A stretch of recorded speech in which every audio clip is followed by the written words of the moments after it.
Yo, what's up? I'm Bun B, repping UGK for life, long live the pimp, in here with XXL, and these are my views, whether you like them or not.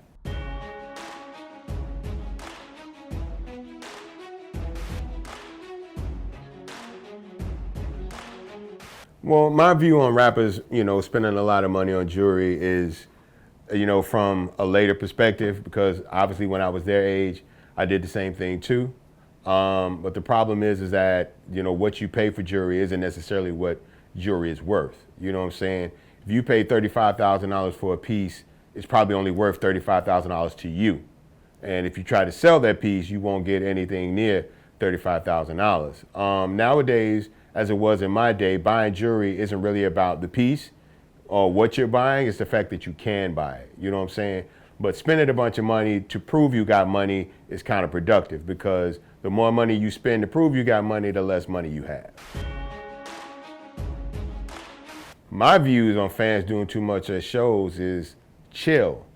Sit back, enjoy the show. Quit trying to make yourself a part of the production. That doesn't really work out too good for people. This is not the age of women running on stage trying to jump on rappers. Nobody's going to appreciate you touching that stage. When you run on somebody's stage, it's like hopping in somebody's car. You know what I'm saying? It's an extreme violation of boundaries. It's probably illegal, and it's bound to get you fucked up. My thoughts on rappers stealing flows is, as long as it ain't mine, I really don't care. And that's why I try to switch up my flow a lot, so there isn't one distinct style that anybody could lock on to with me. My styles tend to vary based on the person I'm rapping with, the beat I'm rapping to, and the content of the song. So I can switch up my flow to go from anywhere to anywhere. I usually tend to incorporate at least 2 different flows, sometimes 3 or 4 in every 16-bar verse.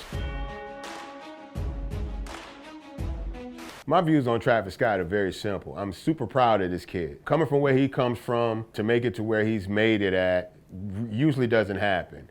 And for a lot of people that have tried it, it didn't happen. So it shows that there's something special about him in the way that he expresses himself musically and the way that he's able to connect with people, particularly at his shows. I think he's a one-of-a-kind individual. He's a rapper, he's a singer, he's a writer, he's a producer, and he's an entertainer. Now, a lot of us like to assume that we do all of those things at a high level, but we probably only get 1 or 2 of those things really in the 9 or 10 area. The other ones we're probably a little shaky in. He's been able to be in that 9 or 10 area on every one of those 5 facets and still stay true to himself. So I salute that man. I take my hat off to him as one of the people that actually grew up going to Astroworld. It feels good hearing that word again. Yo, what's up? This is Bun B, of course, repping UGK for life. Long live the pimp. Those were my views. If you got a problem, holla at me.